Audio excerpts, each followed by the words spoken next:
Yo, guys, what is going on? It is your boy Nicktana back with another episode of Gaming Gone Weird. This is episode number 41, and I have my shades on that Pieter did like before we went live on the show. And obviously, I am not alone. I do have my beautiful and lovely co-host who does have a Charizard blanket back there. His lighting, he said, is a little bit more contrast, and he's been absolutely tearing apart this Xbox Game Pass library. My co-host, my best friend, Pieter, aka Not Ghost Stories. Pieter, tell the people about yourself, man, what you've been playing, and let's get this episode kicked off with some fire. What's up, everybody? It's Pieter, aka Not Ghost Stories and All Things Social, and this week I have been playing some, I guess we could call them weird games. So they actually kind of fit into the theme and the title of the show a little bit. It is a weird game. First of which, this week I've been playing Townscaper. Have you heard of this title? Nope, I haven't heard Townscaper until you told me that you were playing it. Yeah. So Townscaper, you're looking at it right now. It is a city builder game. You get one action button, which is to click. So the way the game is designed, whatever you click on, changes to what is around it. So if you're looking right now, anything that any square or tile that I click on, it's going to change and mold depending on what it's connected to automatically, which I thought I've never seen that in a game before. I can't imagine it's easy to have made this game. So I did a little bit of research. It doesn't look like it's a big team. Typically it's like one or two people that are responding to stuff. So I can't imagine the development team being that big. But it's an easy 1,000 gamer score if you're trying to do that. It is I think, man, it's just like it's super relaxed. It's one of those games where the music's super relaxed and chill, and you just go in there to, I guess, waste time a little bit. Like there's no story. It's just designed. So if you have a solid imagination and you like city builders of any kind, it's super simple. All you can do is change the color and click. There's no like customizations of buildings or anything. It changes depending on what the combination is. But there is some time that you have to spend because you have to try all the different combinations of how buildings and things are surrounding each other to generate. So for example, to create a garden, you have to have a 5x5 square. And once you connect that last piece, a garden will appear. Okay. And then for example, if you drop a building, one click in the center of that garden, it then has these like stone arches that appear. But that only appears if you have that exact combination of, and there's a bunch of different little random things like that. So you kind of discover all these different designs as you're playing. You kind of stumble upon it. I'm sure there's a guide somewhere, but as far as like a fun little, it seems like a perfect game for like an iPad probably. Right. Like at the airport or something, but okay. Yeah, I really like the game. I really like the aspect of it. It's really colorful. It looks like it is very simple to get into. I feel like that's more of just like, I wouldn't say it's for kids, but I feel like it's something easy for like a younger audience to pick up. Just tap some buttons and just see what they can create. Sort of like Minecraft, but like very dumbed down because you don't have to worry about materials. You don't have to worry about finding it. You just pretty much at the disposal of your hand. And also the fact that you can mess around with it, try out new combinations, makes the replayability of the game a lot better. So it's like, okay, well, I'm gonna spend my time trying to figure out how to make a garden because I want this house to have a patio or some sort of like landscape feature, or like I want to make this a super big house with a backyard, or like I may be getting like too into it, but just being able to make different combinations and make the world way you want to. It looks very cool, and it'd be kind of cool just to mess around and see what you could create out of it and just have like a theme and make it like own little challenge. And Pieter here, he does love getting his gamer score up, does love to do that little trophy hunting thing. So getting that 1,000% gamer score is easy sure. W. There's actually too not too recent, but the game's not that old. A certain combination, if you remove a certain combination of bricks, which is just one tile underneath a certain thing that you built, right? It then becomes, you see all these propellers appear. Then it becomes a floating section. That's awesome. So then you can build floating cities within your city. So that's, I love it. I mean, it's just cool. It's just like a fun I love it already. And it's so simple, just so quick to play. Just spend like a few hours, kick back, have a beer, enjoy it. Like I like a perfect movie game. I love it. You can put on a movie and just mess around. Yeah. Love it, man. Well, I'm glad you're enjoying that, man. Seriously. Yeah, man, I just been chilling. Right now, I'm kind of in the process of packing. Me and the family are going on a little vacation. Oh, there you go. Saturday, Sunday, and Monday we'll be back Tuesday. But super excited to go out for the holidays, man. Touch a little bit of grass. And I bought a boogie board. So I can't wait to shred up the waters with that thing. And I bought Willow a boogie board, and I've been trying to like teach him on like the kitchen floor, just like practicing his paddling. It's it's just funny. So he's just throwing his fist into the tile, just like no, not like that, but he's just practicing paddling and stuff. So I've been having an absolute blast with that. So we both got boogie boards, and we're excited to go rip the waters a little bit. Awesome. And but in the meantime, I have been playing a phenomenal game. This game is actually one of my favorite games right now for the PS5, and my current game of the year contender winner. And that's a very bold statement, but we are talking about Final Fantasy 16. It's the newest addition to the Final Fantasy series, where it's where Clive goes on an adventure to figure out what happened with his brother, and it's just a whole little story, and I love it. It's been a recent battle on the Reddit keyboard warrior site, and people were saying it's not a Final Fantasy game because they don't play like one, but I specifically enjoy this game because it doesn't play like an older Final Fantasy game. It's more open world, not open world. It's like an RPG, and it's not turn-based. You basically can combo your way into battle. You have your dog that helps you fight, and then also you have ability slots that you could use to combo in certain ways. And the boss fights in this game, absolutely spectacular. The soundtrack for every little area I love, and just like it's a blast to listen to. And I think this game has opened my eyes so much to the Final Fantasy series in general that I'm just like, I'm ready to keep on diving in and seeing like what more Final Fantasy I can get into. But I've seriously just been deep diving into Final Fantasy. I love this game. My game of the year winner, contender right now.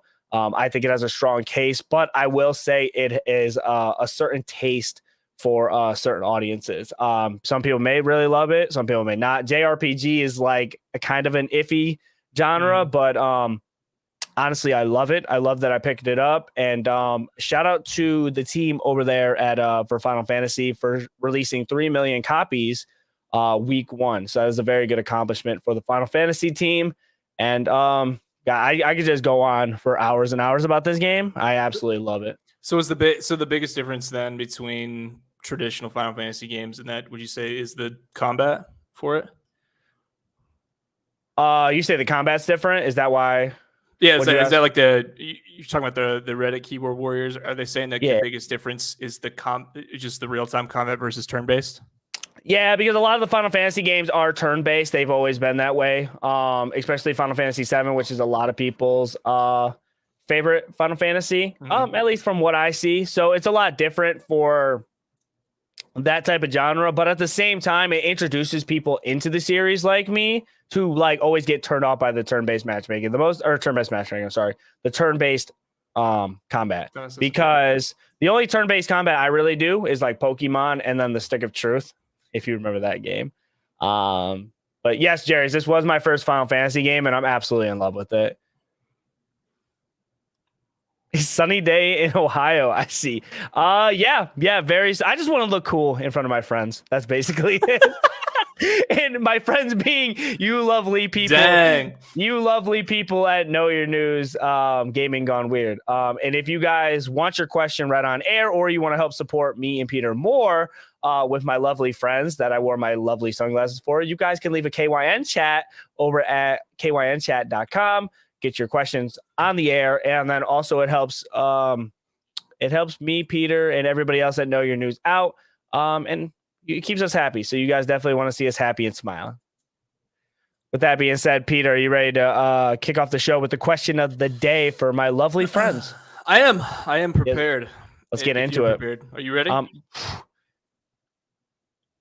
Ready. You need little windshield wipers for each one of those that you can pull. You know what glasses I think that are really cool? If we can get into this real quick, and then we can talk about games. You ever see those glasses that like flip up?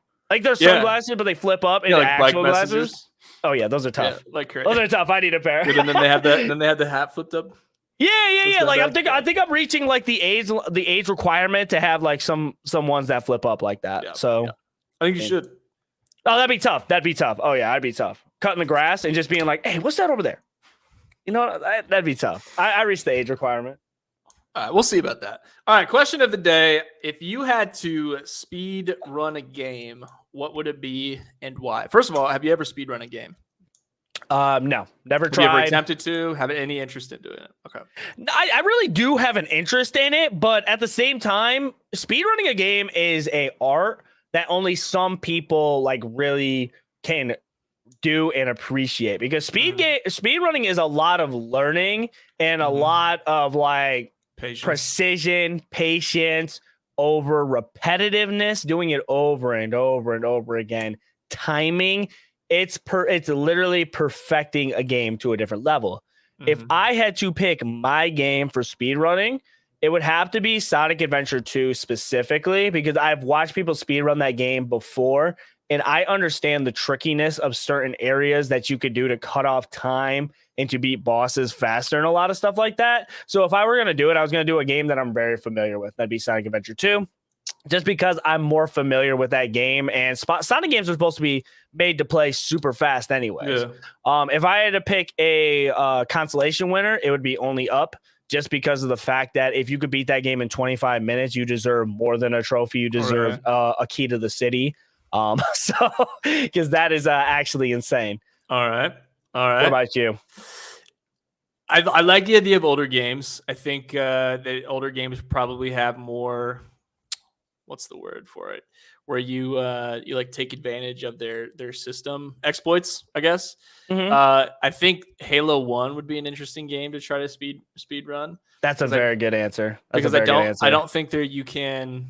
I feel like there's not a whole lot of spots where you're glitching through walls, and I feel like it's going to be a lot of timing with enemies. Like if I walk backwards through this checkpoint, I feel like you're going to be playing with checkpoints a lot. If you remember Halo 1 checkpoints where you go too far ahead and the other person's doing something and you would get boosted ahead or boosted backwards. Yeah. I feel like there'd be a lot of like messing with checkpoints and then like skipping enemies. And I don't know. I think that'd be a fun game to tackle. I mean, anything. It's probably not even fast. Like it'd be, because are you speed running a level? Are you speed running every level? I don't know. I would say also too, like the skill you have to do the grenade jumping, like the double jumping too. That takes a lot of precision. Because you're like literally in the red if you hit yourself with a grenade, and you have to jump at a certain time to get that little bit of extra boost.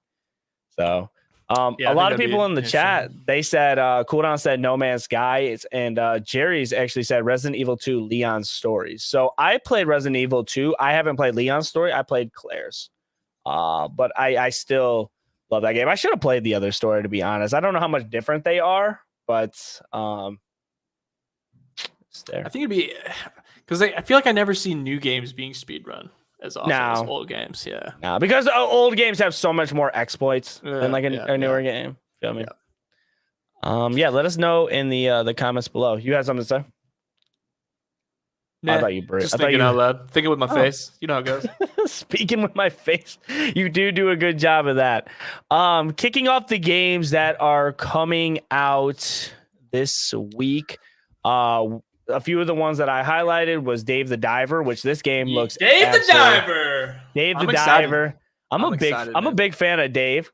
I'm very excited. If you guys don't know what Dave the Diver is, I'm pretty sure at some point it's like, isn't it like kind of like a fishing game kind of? And then also you run a bar. It's something similar like that. So from what I'm trying very hard not to watch it because it is a game. Oh yeah, I don't want to watch any. I don't want to watch any more than just the trailers. Yeah. So the best description I've seen so far is you're a diver who needs to run a restaurant, and the way you run your restaurant is you go scuba diving to hunt for fish.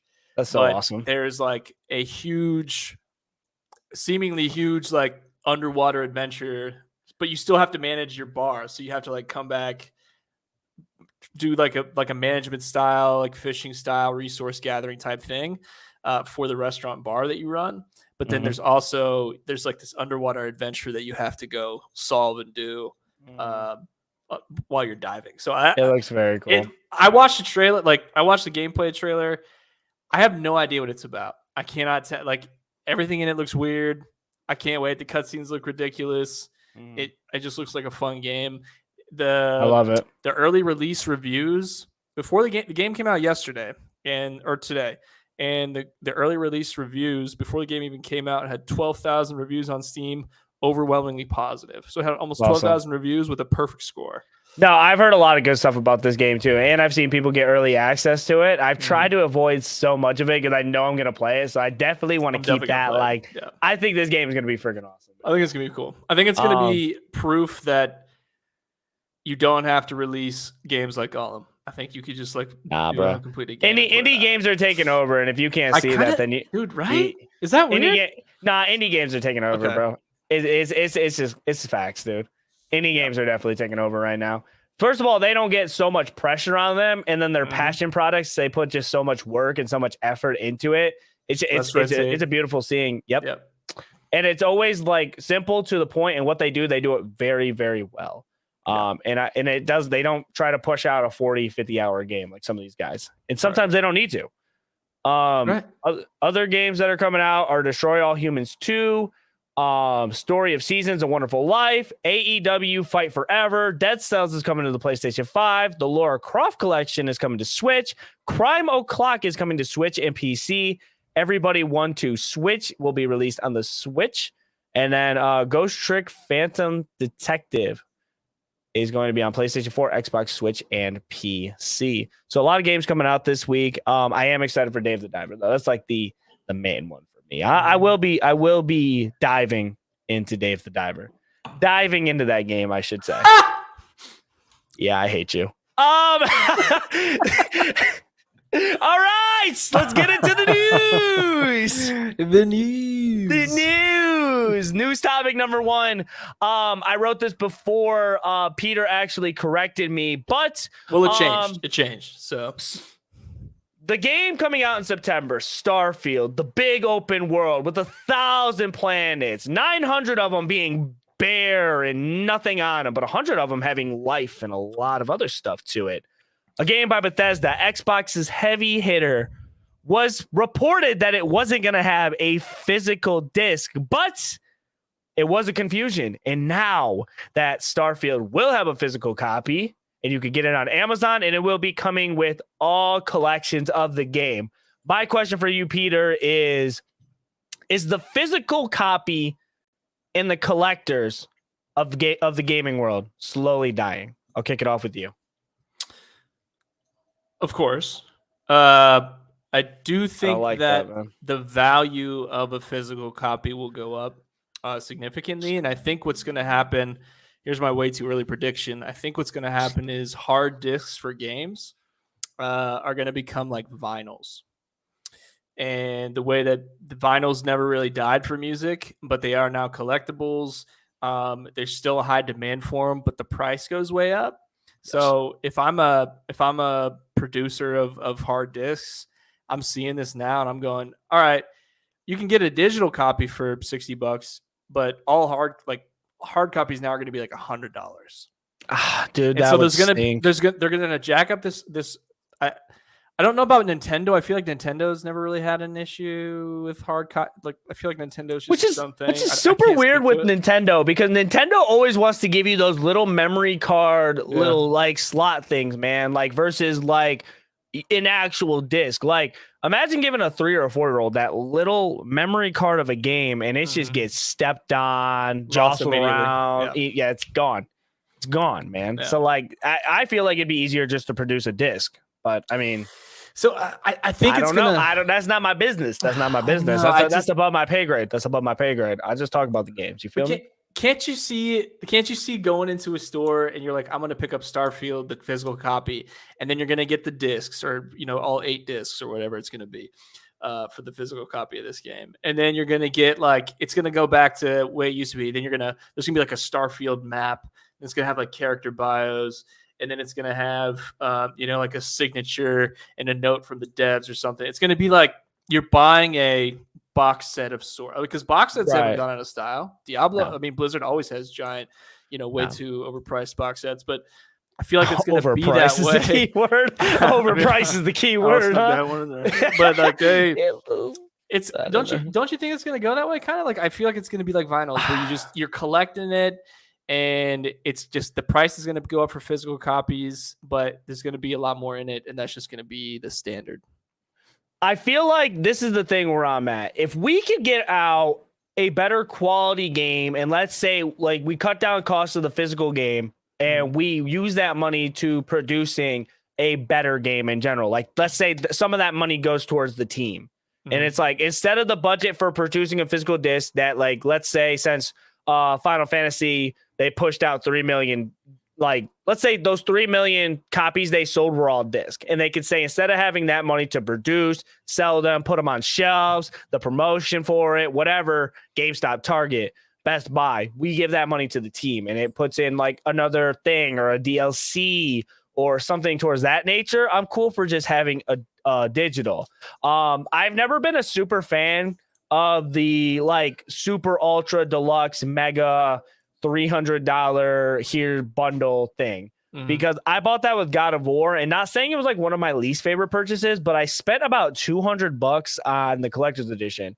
And one of the things about that is that game did not come out with it did not have a physical disc. It had a steel book, but no disc with it. And I thought that was very weird. And then also, it didn't come with a disc? No, it just came with a steel book. Really? No, interesting. Which is very weird. And then also they had like the Thor's hammer is pretty cool that came with it, but I'm just kind of sick of these little PvP, like PVC plastic type statues they give you. I'd rather save my money, just buy the regular game and take my $120 and buy like an actual bigger statue that maybe have some effects on it, instead of buying like the little thing they give you in the collection things. If I'm right now in my life, it's like, if I want to buy a game, I'm going into GameStop right now, let's say midnight release, this Nicktana would go in, I want to buy the disc, I want to buy the strategy guide. If I truly am going to play that game, give me disc, give me strategy guide, we're rocking all night. That's all I need. But I as me as a collector too, and me even going back to finding older games and collecting my bookshelf full of dust and a bunch of other nonsense full of games from the Xbox 360 era, PS2 era, it kind of saddens me to see like, okay, Starfield, your biggest heavy hitter, your top game for 2023. And that's not even me stating an opinion. That is an absolute fact, because the Xbox hasn't put up nada. It's like, you're not going to have a disc, but now you are. Now you are. I'm just saying, reportedly, it's like we weren't even going to consider it. I know. It just, they're in there going, hey, we can just save a ton of money by not having to do logistics, the printing, the stamping, whatever it takes to put, create all this stuff for discs. Yes. I mean, what if they just made them to order, right? You're just like, if you want a physical copy, put it in now. And then, if 400,000 people put in a request to get discs, you make 300,000, because, a bunch of people are going to renege on their, on their commitment. And then, go from there. I don't know. How would that work for like a resale value though? Because then wouldn't that like boost it up, and like, wouldn't that be like a, I don't know. I don't know how that stuff works. I have no idea. I don't know. I think physical media is it's going to make a comeback, or down the line, it's just going to be this super collectible thing as everything goes more and more digital. And then to buy a disc, I think buying games is going to become special again, where you walk in, you pay a little bit more, but now you have the physical thing, you have the disc, you put it in, it's like much more of an event versus, we got Death's Door on the screen right now. To be honest, I thought that was Starfield, but it wasn't. So that's cool. Yeah, sorry to interrupt you. I'm gonna lose my job. So it's gonna become this. It's like event. It's like making a cocktail. It's like preparing a dinner that you're really excited about. It's gonna be, you're gonna put on your Snuggie. You're gonna sit in front of your couch. You're gonna light a candle. You're gonna insert your copy of the game. It's, no one's home. You're gonna sit down and like enjoy it, versus, oh, let me just get a couple hours in before I gotta go do whatever I gotta do. Right. Yeah, let me know what you guys think of. Are you guys gonna buy 30 frames per second disc game of the year potential? With 900 bare planets, no co-op, no Land Rovers. Let me know. Hey, I'm not being biased. I'm just asking. Let me know what y'all think. This is the new game? Yeah, Starfield. No, it's Starfield. I'm just saying, like, yeah. So, like, you guys always say I'm like an Xbox like fanboy and stuff like that. I'm proving y'all wrong today. All right. But when the cameras go off, we will be pre-ordering. Next topic, news number 2. Deuces. The PlayStation Project Q will be under a whopping $300. I know I'm ready to break out my wallet for this one. Not really. You'll still need to own a PS5 to use this if you want to use Project Q. And any games you want to play on it must be installed onto your console. Once you have met those requirements, you can stream games from your PS5 to the handheld console using remote play over Wi-Fi. You won't be able to stream virtual reality games through it, though, through VR too. Owners are out of luck there. Pieter, if you had a PS5, which I know you don't, but would this be something that you would consider buying to... I'm going to sit back on the couch, play a little bit of stuff, maybe go upstairs into my room and my PlayStation downstairs. Like, what do you think about the Project Q? Is it just like, I think it needs to be more out there and more information because a lot of people don't understand what the Project Q is. That's why I wanted to say that.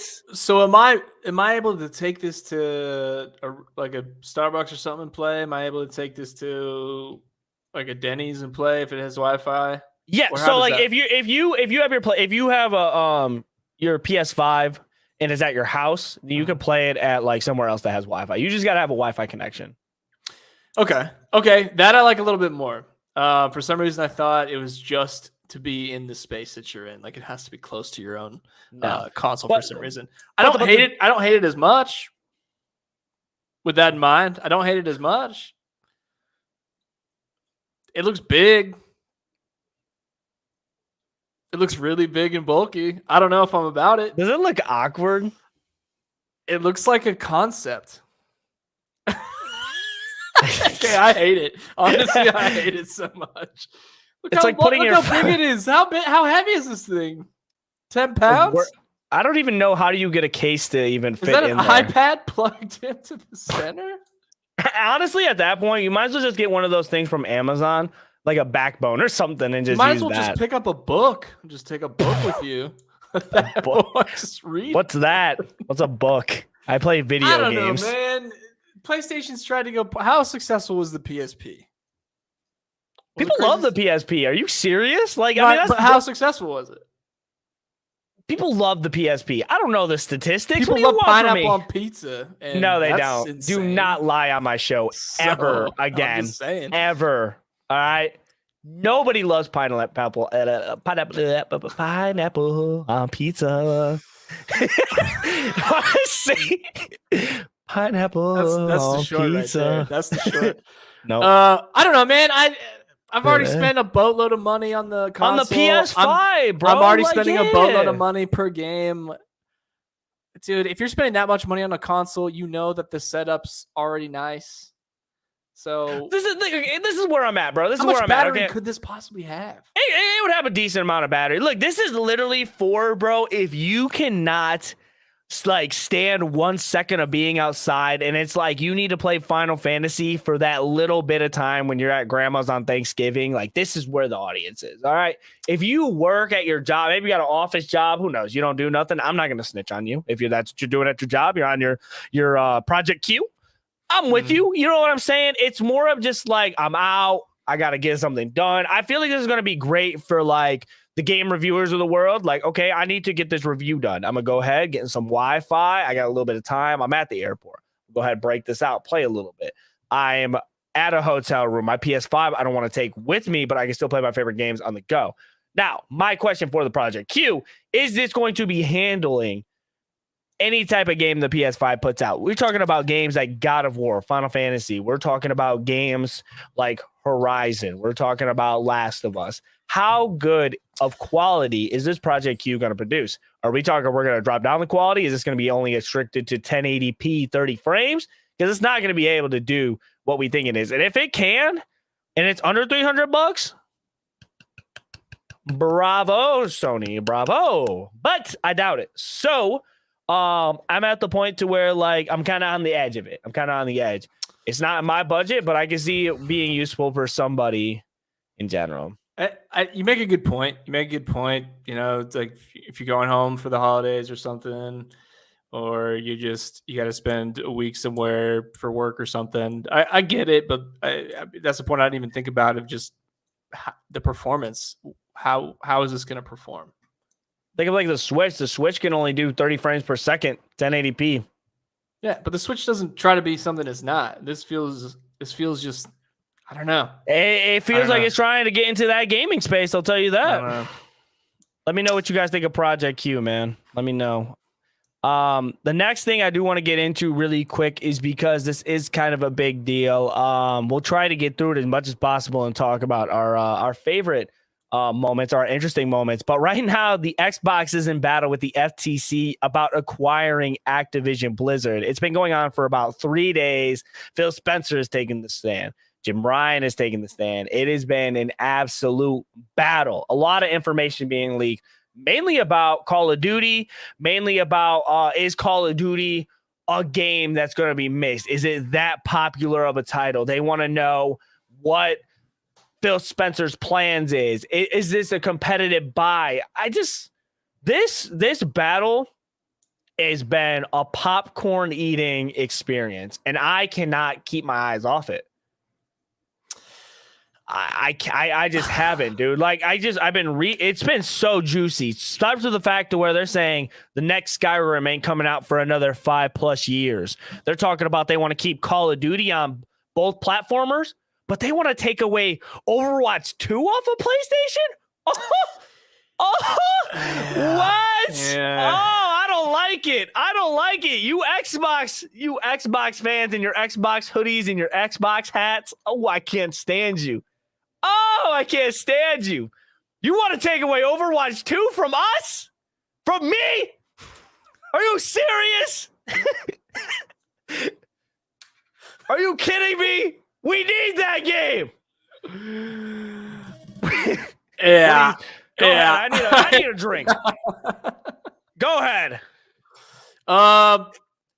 So I probably haven't done my history fully. I'm trying to think of any kind of acquisition that's been highlighted by the Federal Trade Commission. I mean, they're clearly worried that Microsoft is going to become a monopoly. I don't know, man. Phil kind of seems like there's been nothing to this. I'm sorry, I was just answering your question, but in honest like world history, there's been nothing to anything to this standard of fucking like game anything, bro. Like this has been like, this is nuts. This is like top anything. Yeah, the merger comes in just under $70 billion. Activision Blizzard obviously has, I mean, a crazy amount of good. I mean, I guess Call of Duty is probably their biggest concern. And I guess when I was reading, they were saying, like Phil was saying, you know, it's not. I don't want to misquote them, but basically, from what I could read, they're saying like Call of Duty being held to one console or one platform is not going to be a monopoly. And my guess is the FTC argument is it's such a big franchise that it would absolutely make you a monopoly. Yeah, and they're gonna try to block it. It feels like Phil's becoming a supervillain, kind of like just buy up everything. It feels so much more Microsoft than Xbox, because people go, oh, Xbox is buying, you know, these companies. Like, no, Microsoft is buying these companies. They just happen to represent Xbox. Right. It's like, I don't know, man. It's weird. It's weird to think that they could acquire it and then just immediately block half the. I mean, I say half, but whatever the numbers are, you just take these games away from a whole segment, like a market segment. Wouldn't they make more money by keeping? Like, it's a thought. Well, if we take out all the PlayStation people from having access to these games, they're just going to come over and buy an Xbox. But that's not true. So. It wouldn't be that true. It wouldn't be that true for Call of Duty, but I will say they did make a very good point that they want to take over the mobile gaming. So think about your Candy Crush, think about your Diablo Immortal that makes a lot of money. Call of Duty on mobile. That may not be super big to a lot of people, but I got people in my household that are playing Call of Duty mobile. You know what I'm saying? And we're talking about a game that revenues to about 1.5 billion every year. So do they become a monopoly? I'm asking you, and I say, I think does Microsoft become a monopoly? I think they do. That's kind of huge, bro. Like being able to take away a game of that like quality, like they could like PlayStation could say like they don't care about it, but trust me, dude. It's a big deal. They own World of Warcraft. I know it's not as popular as it used to be, but I mean, that's massive. I think Microsoft instantly becomes number one in terms of, however you want to measure that. I did see too that they're talking about taking those games away from PlayStation. Microsoft did make it, made it clear that they did pledge to provide Call of Duty to the Switch for the next decade. Look at him. He's a supervillain. Yeah, he's like he's like Jeff Bezos status right there. Look at him. And so they're saying that they will provide it to the Switch for a little bit, but does Microsoft even compete with Nintendo? It's a different crowd. Like, yeah, they compete just people for game time, but they're not competing with Nintendo game. Like, you know what I'm saying? I feel like a lot of people who you either own an Xbox or a PlayStation, and then the Switch kind of jumps in between the two populations. Yeah. Okay. So they also had an argument that like they said about 20% people who have a PlayStation 5 have it. No, it might have been more than that. I think it was like 25% of people who have a PS5 also have a Switch, which makes sense for the exclusives. So yeah, I think Switch. Jim Ryan literally said he's like, I don't consider Nintendo a competition. He said I consider it more as like not like an ally, I would say, but he's like, hey, bro, he's like people that buy our console buys your console too. So nothing you can really do about that. Xbox is literally trying to buy everybody. They tried to buy Sega too. That got brought up in court. Buying Sega? They just want to buy everybody. They don't. They're just. It's a land grab. They don't know what they're buying. They just want to buy up everything. But it's crazy though that they have $68 billion just hanging out to acquire this company, and you're like, man, how much money are you guys actually making?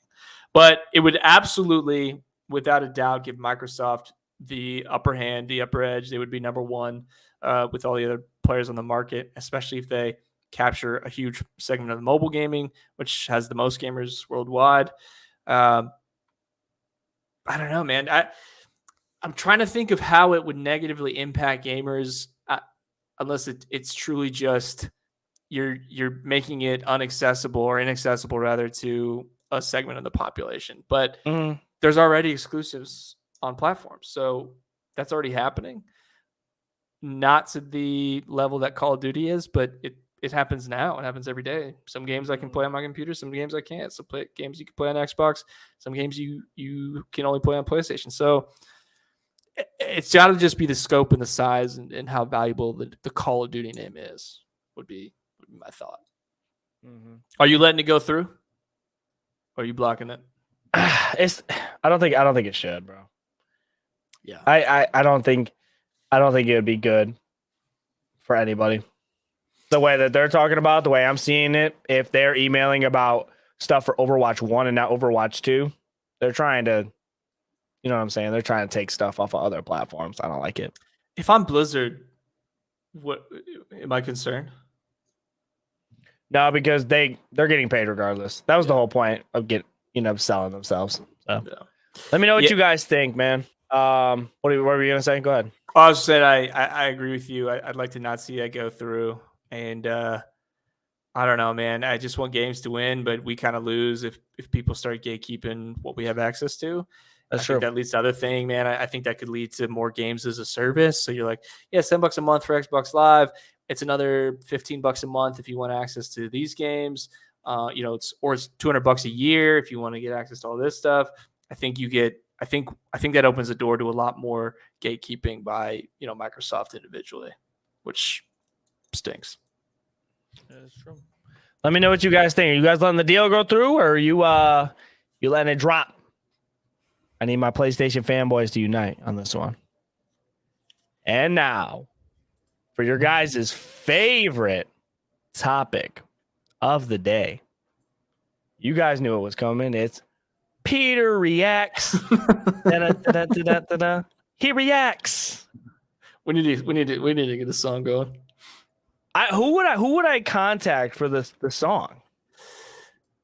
I don't know. Put it out on Twitter. Say, hey, we need an 7-second beat. Hear the lyrics. I just want to get like Wiz Khalifa or something. That'd be fire. Like, just get somebody big. So, what I have for you to react for Pieter Reacts. He reacts.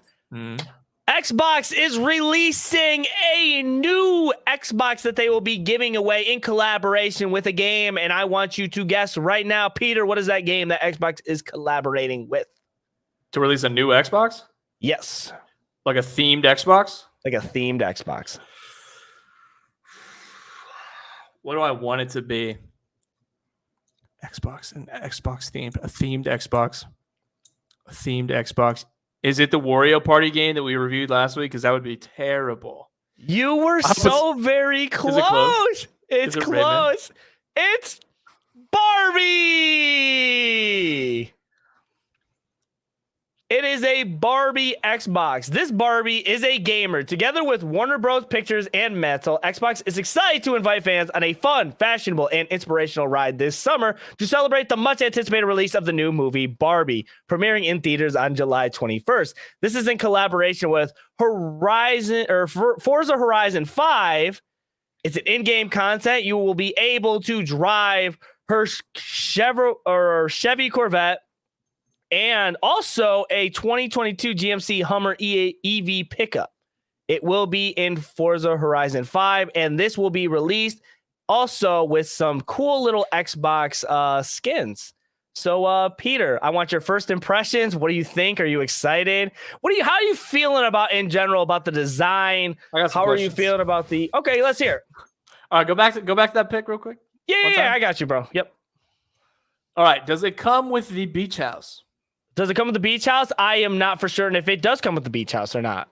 I can make you one if it doesn't. Yeah, I'd like a custom beach house. Second question. Yes. Actually, more of a comment. I'm gonna say this: that very center Barbie controller kind of goes hard. The one in the middle, just the all pink one. That's kind of clean though. I'm not even gonna lie. Actually, but your Cheeto fingers though, like I already know, bro. Like I know you're a Cheeto eater when you game. No, you don't, bro. Like them white buns are getting stained with your hot Cheeto hands, bro. I know they are.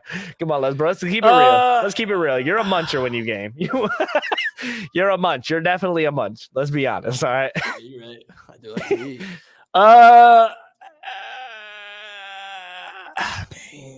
Come on, man, for your Xbox Game Pass, game hunting. Man.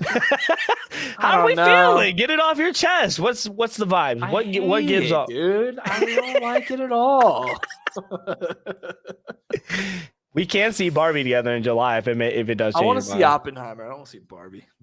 I don't even know what it's about. What is it about? Is it a musical? Is it a movie? Barbie? What's it about? I don't know. It's your Xbox. What's it about? If it comes with the beach house, I'm still not getting it. But Xbox making you assemble the beach house with the Xbox would be crazy. I ain't never heard a console. Like usually you just take it out the box, you just plug it in. They're like, no, you got to assemble the beach house now.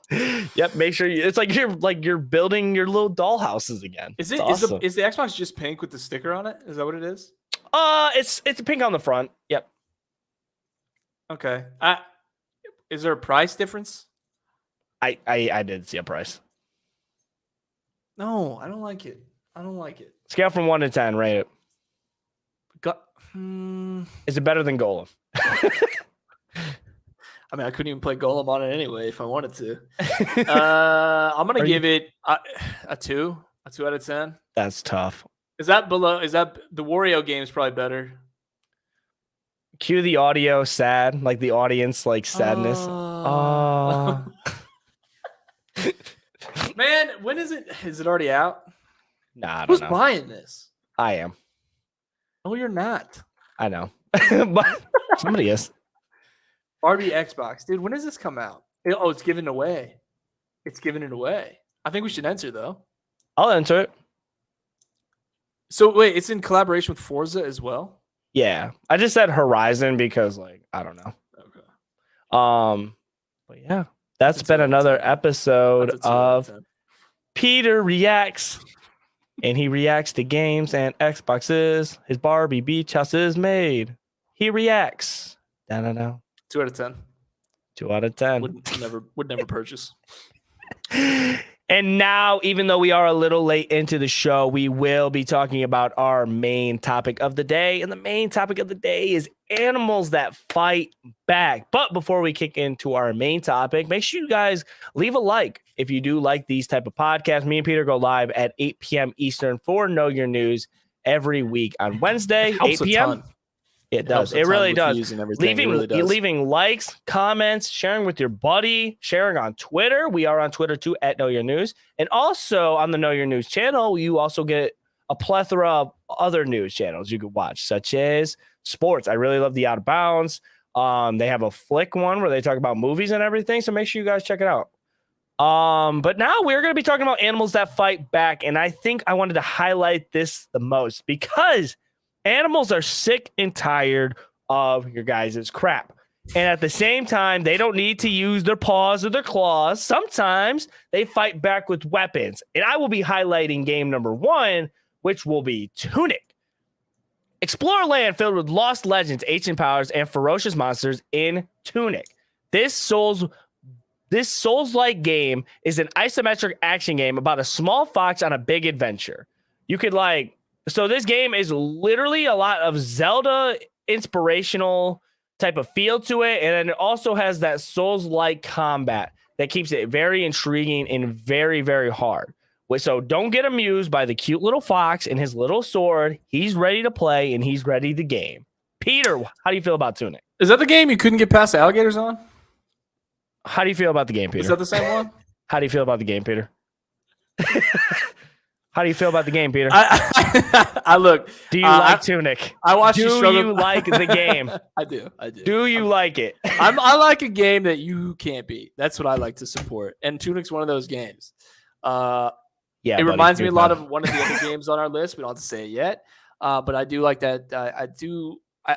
I think these are the types of games that are just so well done and are never going to be super mainstream. But it's just something you can download. It's something you can rely on. Tunic's one of those games. It's challenging, clearly. It is on Game Pass. It is on Game Pass. Yes, this was one of my favorite games for a little bit. It is hard. This game definitely does not hold your hand whatsoever. You explore, you trial, you error. Boss fights are absolutely epic. One of my favorite boss fights was the librarian. It was so hard, but when I beat that boss, I screamed at the top of my lungs, woke up my son. But it was worth it. Tunic, ladies and gentlemen, he fights back with his sword. The next game, I'm going to kick it off to Peter. Peter, tell us what the second game is about. The second game is called Super Animal Royale. In the Steam Fortnite Battle Pass. Yeah. It's a fight for survival. First of all, the duck bus. Let's go. It's a fight for survival. It's a 64-player top-down 2D battle royale where murderous animals fight tooth, claw, and machine gun across a safari park.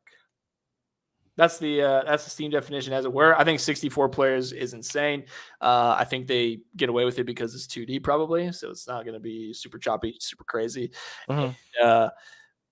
I personally have never played it. I've watched it on stream many, many, many times. There was where a lot of the big streamers were playing it together. You know how they do. They all get together and play the same. Yeah, they're just gamers, kicking back, having a good time.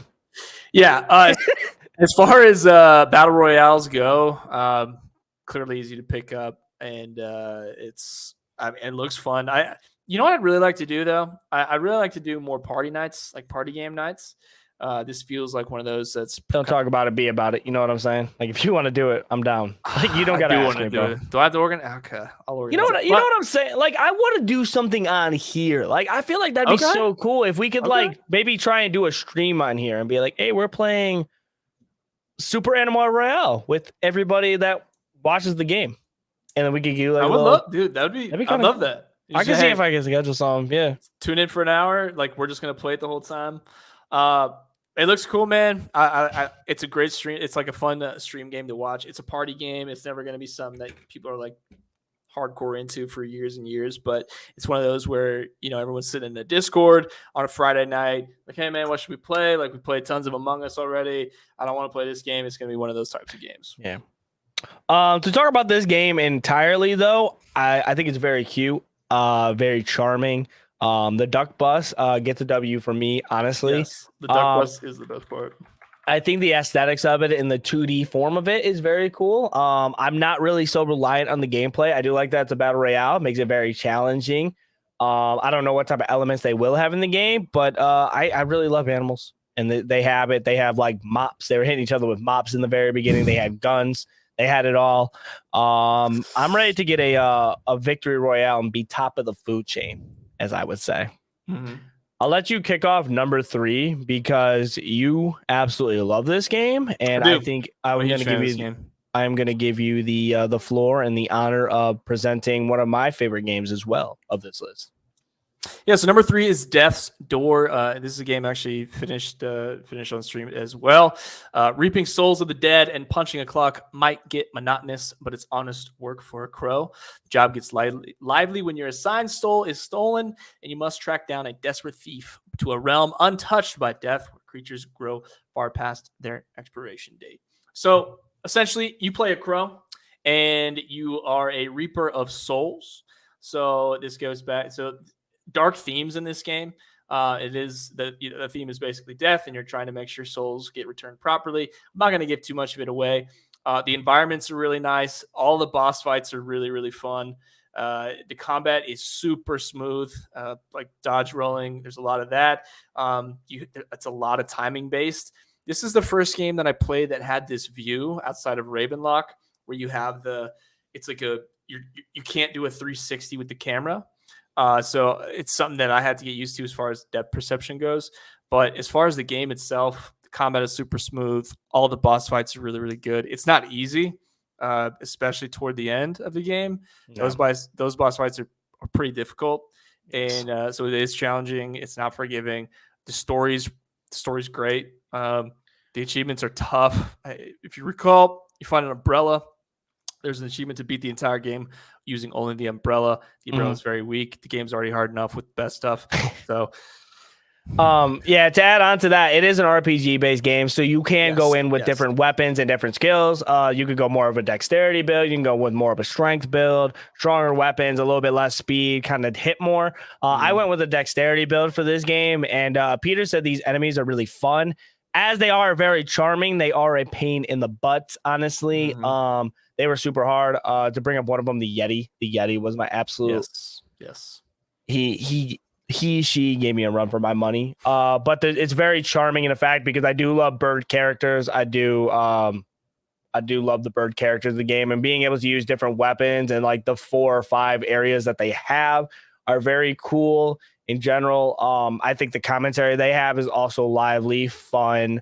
I laughed and chuckled a few times at some of the moments they had with the commentary amongst each other in the game. So Death's Door is definitely one of my more favorite type of games too. I ended up beating it. I'm not a big achievement hunter, but the very end of the game was an absolute struggle.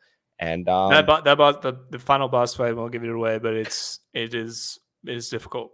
Another game on Game Pass that I would highly recommend for anybody that does have the Game Pass. Yes.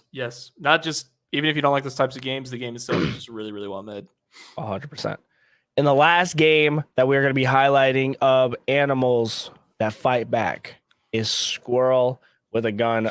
Pieter actually highlighted this game. This game is actually not out at all. And basically the description, it says fluffy but deadly. As you can see, you are a squirrel with a gun. I think one of my favorite things about this is the graphics look awesome. As you can see, like that the open world. I don't even know if it's open. Just the world in general, it has very nice feels and textures, and it looks very realistic. The squirrel looks like it moves very well. There's like literally weeds that are popping up in the cracks. I'm blown away by the graphics. I think it's a clever and beautiful idea that you can platform with the gun. And you could do a lot of crazy stuff with the gun that I couldn't show on here. But yeah, you are definitely a squirrel with a gun. So I don't think this squirrel has any fear whatsoever. I can't think of any other squirrel that's been as deadly as this one, and that's my iPhone. Yeah, this game gives me like Goat Simulator vibes. I don't know. I don't know what it's going to be yet. I don't know either. Steam has Nobody no info. knows. People are like, yeah, it's just a game where you scroll with a gun. I'm like, okay, yeah, I guess that's it. It's weird, man. It's going to be one of those just like weird games. There's going to be like a small segment of streamers that plays it super hard for a week. It'll be really popular and then it'll go away, but it'll be something for an undisclosed amount of time. If I saw a squirrel with a gun, I'd be scared. I'd be terrified. Yeah, no, yeah. Like, yo, out guns, I'm already. Like, I got some pistachios inside. Relax, okay? Yeah. Relax, buddy. Relax, all right? I got what you need, man. Yeah. Man. Squirrel with a gun. I might, if it's free, I'll play it. But it's not gonna be free. Yeah, it's not gonna be free. But I'm excited. I'm excited to see it, man. I like people who take risks. I like the devs that take risks. So we'll see what happens. Thank you guys for watching. That has been another episode of Gaming Gone Weird, and that was episode number 41. I'm going to go ahead and kick it off to my main man, Pieter. Pieter, tell the people where to find you and what you're actually working on. Go ahead. Once again, my name's Pieter. I go by Not Ghost Stories on all things socials, and we are continuing to work on we have a couple podcasts. Careers Unplugged podcast and the Ballback podcast. Ballback podcast is all things football, fantasy football, college football, work in progress. And then Creators Unplugged, where we just have one-on-one conversations with my favorite creators and people doing interesting things. We are going to be streaming on Twitch one day a week and YouTube one day a week moving forward. And we are just making shorts, TikToks, walkthroughs on YouTube. That's where we're at. Hey, man, that's absolutely fantastic. Thank you for that. Tell me about yourself. Listen, man. What do you got going on?